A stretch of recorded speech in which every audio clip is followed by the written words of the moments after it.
Student आज हम देखने वाले हैं क्लास 8 बायोलॉजी यानी साइंस के 7 चैप्टर सूक्ष्म जीवों का संसार सूक्ष्मदर्शी द्वारा आंखों देखा के सॉल्यूशन को। और फर्स्ट क्वेश्चन है हमारा कि सूक्ष्म जीव जो परपोषी में गुणन करते हैं, तो इसका आंसर हो जाएगा विषाणु। फिर है दूध का दही में बदलने वाला सूक्ष्म जीव है, तो वो है लैक्टोबैसिलस। थर्ड क्वेश्चन है कि मलेरिया रोग का कारण है, तो आंसर हो जाएगा प्रोटोजोआ। उसके बाद है कि चीनी को अल्कोहल में परिवर्तन करने वाला प्रक्रम, तो ये हो जाएगा किण्वन। ठीक है। और फिफ्थ क्वेश्चन है पाव रोटी या इडली के फूलने का कारण है, तो वो होता है ईस्ट के कारण। तो ये हमारा जो मतलब होता है ना क्या सही विकल्प चुने वाला क्वेश्चन, वो कंप्लीट हो गया। अब हमें रिक्त स्थान की पूर्ति को देखना है। तो फर्स्ट क्वेश्चन है हमारा, इसको थोड़ा सा साइज ये करते हैं ना, चलो अब आप लोगों को नॉर्मली दिख रहा होगा।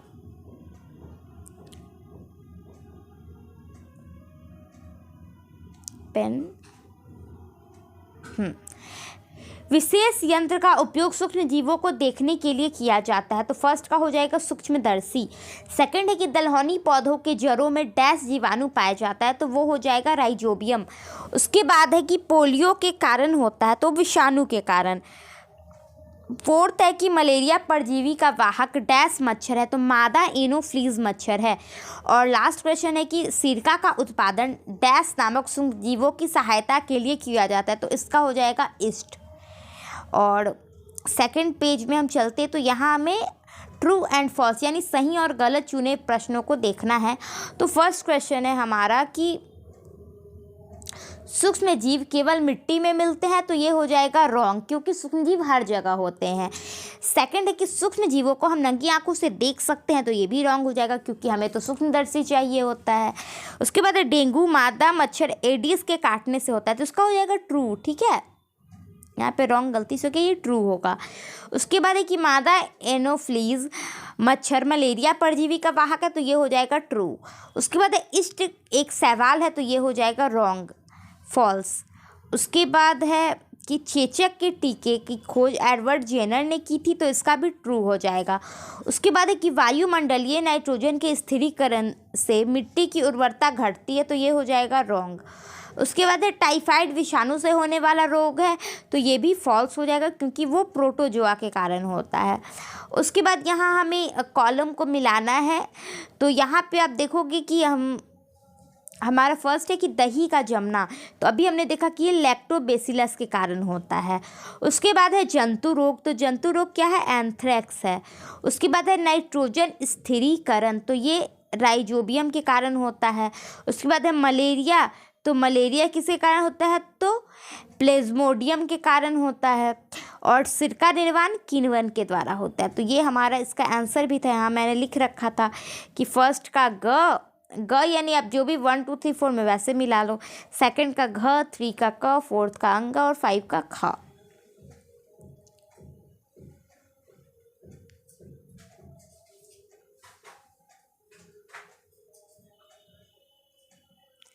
सूक्ष्म जीवों को देखने के लिए विशेष यंत्र सूक्ष्मदर्शी की जरूरत होती है, क्यों? तो इसका आंसर हो जाएगा कि हम अपनी नंगी आंखों से अधिक मिलीमीटर के 10वें भाग के बराबर तक की वस्तुओं को देख सकते हैं। ठीक है, जबकि सूक्ष्म जीव मिलीमीटर के 1000वें लाखवें भाग या उससे भी छोटे होते हैं। मतलब 1 मिलीमीटर को अगर हम क्या करेंगे कि देखते, तो हम उसका अगर 10 टुकड़ा करेंगे, तो उसके इतने छोटे से पार्ट को हम लोग ऐसे नॉर्मली आँख से देख सकते हैं।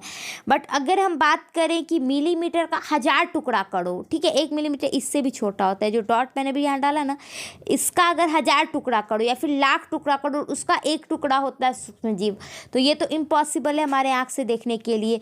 तो अतः इन्हें देखने के लिए एक विशेष प्रकार के यंत्र की जरूरत होती है, जिसे सूक्ष्म जीव कहते हैं। उसके बाद है 6 नंबर क्वेश्चन कि सूक्ष्म जीव हमारे मित्र हैं कैसे।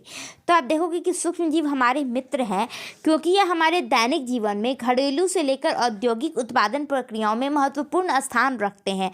औषधि निर्माण, रोग प्रतिरोधक टीका, कृषि, मिट्टी की उर्वरता बढ़ाने, पर्यावरण की साफ सफाई आदि में सूक्ष्म जीवों की महत्वपूर्ण भूमिका है। इस प्रकार सूक्ष्म जीव हमारे जिंदगी में अति महत्वपूर्ण एवं उपयोगी सहयोगी के रूप में कार्य करते हैं, इसीलिए सूक्ष्म जीव हमारे मित्र हैं। उसके बाद है हमारा कि ईस्ट और चीनी के साथ मैदे को गूंद कर कुछ देर छोड़ देने के बाद मैदे का आयतन क्यों बढ़ जाता है। आप देखोगे जब आप भटूरा बनाते हो या केक बनाते हो तो उसको पहले उसका एक घोल तैयार किया जाता है या फिर आटा गूंद कर तैयार किया जाता है और उसको 1-2 घंटे के लिए हम छोड़ देते हैं। उसके बाद आप देखोगे ना, मान लो आपने इतना आटा रखा ना तो वो इतना हो जाएगा, थोड़ा सा बढ़ जाएगा। तो ऐसा क्यों होता है? तो आप देखोगे कि जो ईस्ट होता है यानी खमीर जिसको हम कहते हैं, इसके लिए आप देखोगे हम लोग बेकिंग सोडा डालते हैं या फिर इनो डालते हैं। ये सारी चीज़ों को हम लोग डालते हैं केक या भटूरा बनाने टाइम। तो ईस्ट कवक वर्ग का सूक्ष्म जीव है, ठीक है। जब हम चीनी या मैदा के साथ ईस्ट को गूंदते हैं तो अनुकूल परिस्थिति पाकर वह तेजी से जनन करने लगता है, ठीक है। वो जनन करने लगता है, वो एक सूक्ष्म जीव है। साथ ही उसमें श्वसन के कारण काफ़ी मात्रा में CO2 निकलता है। CO2 यानी कार्बन डाइऑक्साइड। अब देखो वो जीवित है तो वो भी ऑक्सीजन ही लेगा और कार्बन डाइऑक्साइड रिलीज़ करेगा। तो जब वो गैस रिलीज़ करता है, कार्बन डाइऑक्साइड रिलीज़ करता है, तो इसके कारण मैदा में खमीर बनता है और उसका आयतन बढ़ जाता है। तो ये था कारण कि क्यों बढ़ जाता है ना। उसके बाद आता है हमारा 8 नंबर क्वेश्चन कि सूक्ष्म जीव द्वारा होने वाले हानियों का विवरण दीजिए।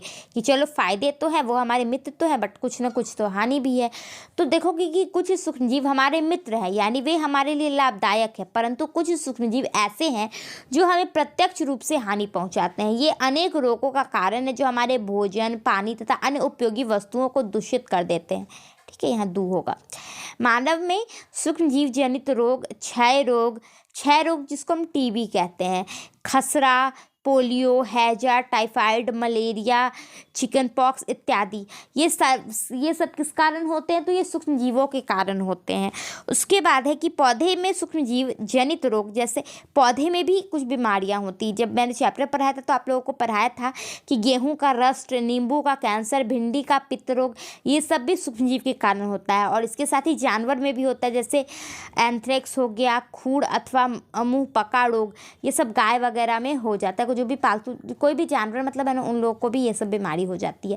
तो ये सारा किसके कारण होता है? सूक्ष्म जीव के कारण होता है। फिर नाइट्रोजन चक्र कैसे संचालित होता है ये हमें बताना है। तो आप देखोगे ये डायग्राम आपकी बुक में ही दिया हुआ है, जो मैंने वहाँ से फ़ोटो क्लिक करके आप आंसर में लगाया है। जैसे आप देखो, जो मिट्टी में उपस्थित नाइट्रोजन के यौगिक होते हैं, ठीक है, तो पौधे क्या करते हैं? उसका अवशोषण करते हैं। जो मिट्टी में नाइट्रोजन है उसको पौधे अवशोषित कर लेते हैं। उसके बाद जो जंतु होते हैं वो पौधे को खाते हैं, तो फिर ये जंतु में चला जाता है। फिर क्या होता है कि मतलब या तो वो जानवर अपने बॉडी से उसको रिलीज़ करते हैं और या फिर उसकी मृत्यु हो जाती है, तो फिर वो मिट्टी में ही मिल जाते हैं। तो उसके बाद फिर वापस वो क्या हो जाता है? मिट्टी में चला जाता है। तो ऐसे नाइट्रोजन गोल गोल ये चीज़ होते ही रहता है।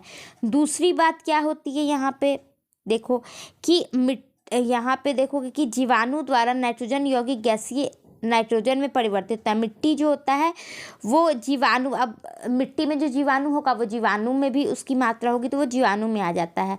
फिर जीवाणु सांस लेते हैं, वायुमंडल में इसको रिलीज़ कर देते हैं, तो वो वायुमंडल ये नाइट्रोजन बन जाता है। फिर क्या होता है? 2 चीज़ होगा यहाँ पे, या तो तड़ित यानी जो बिजली चमकता है उसमें आएगा, और दूसरा जो वायुमंडल में जो नीले हरे शैवाल हैं जो पेड़ पौधे में होते हैं उसमें आएगा। तो या तो तड़ित में आएगा, फिर वो मिट्टी में मिल जाएगा। बिजली जो गिरता है वो धरती पे ही गिरता है, तो फिर वो नाइट्रोजन यहाँ पे मिल जाएगा। और दूसरी जगह पे अगर वो मान लो कि नीले हरे शैवाल में आ जाएगा, तो फिर वो क्या होगा कि जो दलहनी पौधे होते हैं ना उसके जड़ों में वो शैवाल लगने लगते हैं, और फिर वापस से वो जड़ में जाएगा यानी मिट्टी में ही चला जाएगा। तो मतलब ये चीज़ जो है ना वो हमेशा साइकिल चलते ही रहता है, ये राउंड राउंड होते ही रहता है। तो यही नाइट्रोजन चक्र है। उसके बाद 10 नंबर क्वेश्चन, जो कि लास्ट क्वेश्चन है हमारा इस चैप्टर का, कि पौष्चरीकरण से आप क्या समझते हैं। तो आप देखोगे कि पौष्चरीकरण यहाँ पे ये वाला सही है, ये थोड़ा सा गलत है, आप ऐसे लिखना कि पौष्चरीकरण एक प्रक्रिया है जिसकी खोज लुई पॉस्चर ने की थी, इसीलिए इनके नाम पर ही इसका नाम पड़ गया। इस प्रक्रिया में दूध को 70 डिग्री सेल्सियस पर गर्म करके 15-30 सेकंड के लिए गर्म कर देते हैं और दूध को शीघ्रता से मतलब फटाक से फिर ठंडा कर लेते हैं, और उस ठंडे दूध को हम लोग स्टोर कर लेते हैं और उसके बाद उसको थैलियों में बंद करके आम लोगों के बाज़ार में उपलब्ध किया जाता है। जैसे जो सुधा का या कोई भी कंपनी का जो दूध आता है हमारे पास पैकेट वाला, तो आप सोचोगे कि दूध तो मतलब दूर से आता है, उसको आने में भी टाइम लगता है, धूप रहेगा, गर्मी गर्मी में तो वो तो फट जाएगा। तो इसके लिए क्या किया जाता है ना कि सब दूध को इकट्ठा करके उसको एक साथ पहले गर्म किया जाता है। कितने डिग्री पे? तो 70 डिग्री पे। तो जब वो गर्म होता है तो उसका सारा कीटाणु मर जाता है, बैक्टीरिया जो कुछ भी हुआ सूक्ष्मजीव वो मर जाता है। उसके बाद उसको तुरंत ही फिर ठंडा कर दिया जाता है। तभी आप देखोगे जो पैकेट वाला दूध होता है वो एकदम फ्रीज में रखा रहता है और बहुत ठंडा रहता है। और उसके बाद से उसको तुरंत ठंडा करते हैं, उससे भी कीटाणु मरा हुआ रहता है। और उसके बाद उसको पैकिंग करके और मार्केट में भेज दिया जाता है। तो यही जो प्रक्रिया होती है ऑल ओवर उसको हम पौष्चरीकरण कहते हैं। और चैप्टर कंप्लीट हो गया। Bye bye.